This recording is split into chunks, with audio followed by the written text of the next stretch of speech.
avec Elisa. Dans la vidéo d'aujourd'hui, je vais finir l'histoire des voisins. Les voisins qui habitent dans le quartier de la grand-mère. Et si je me rappelle bien, ils habitent tous au numéro 166 dans la rue La Grand-mère s'apprend en contexte. Ils habitent au bâtiment numéro 1. Et dans les histoires précédentes, je vous ai parlé des voisins qui habitent au premier étage, appelés les ER. Je vous ai parlé également des voisins qui habitent au deuxième étage, appelés les IR. Et aujourd'hui, je vais parler des voisins qui habitent au troisième étage, appelés les irréguliers. C'est un surnom un peu différent parce que ce sont des voisins un peu problématiques.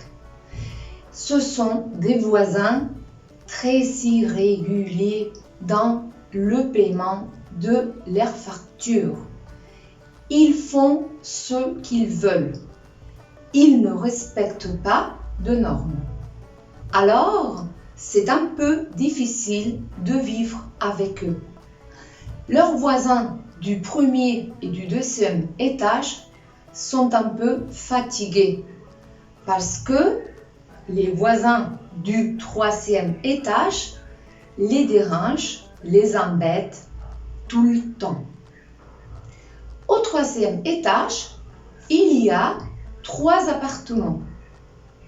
Au premier appartement, nous avons les verbes, les voisins, qui s'appellent les voisins irréguliers et les IR.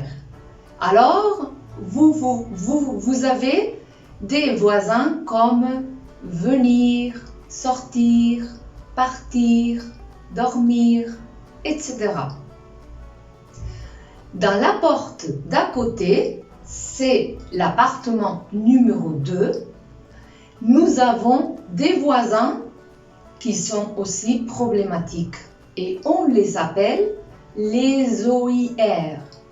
Et par exemple là, il y a pouvoir, vouloir, savoir, avoir, devoir, etc. Et pour finir, en face de ces 2 appartements, nous avons les RE. Par exemple, le voisin maître, le voisin lire, écrire, être, faire, prendre, etc., etc., etc. Le problème, c'est que avec eux, tout est difficile. Tout le temps est difficile. Quand nous étions au passé, c'était difficile. Maintenant, nous sommes au présent, c'est difficile. Au futur, c'est difficile. Le troisième étage, c'est insupportable. Alors, il faudra qu'on cherche une solution parce que ce sont des verbes des voisins que l'on va chasser s'ils ne changent pas leur comportement. Merci de votre attention et à très bientôt. Au revoir.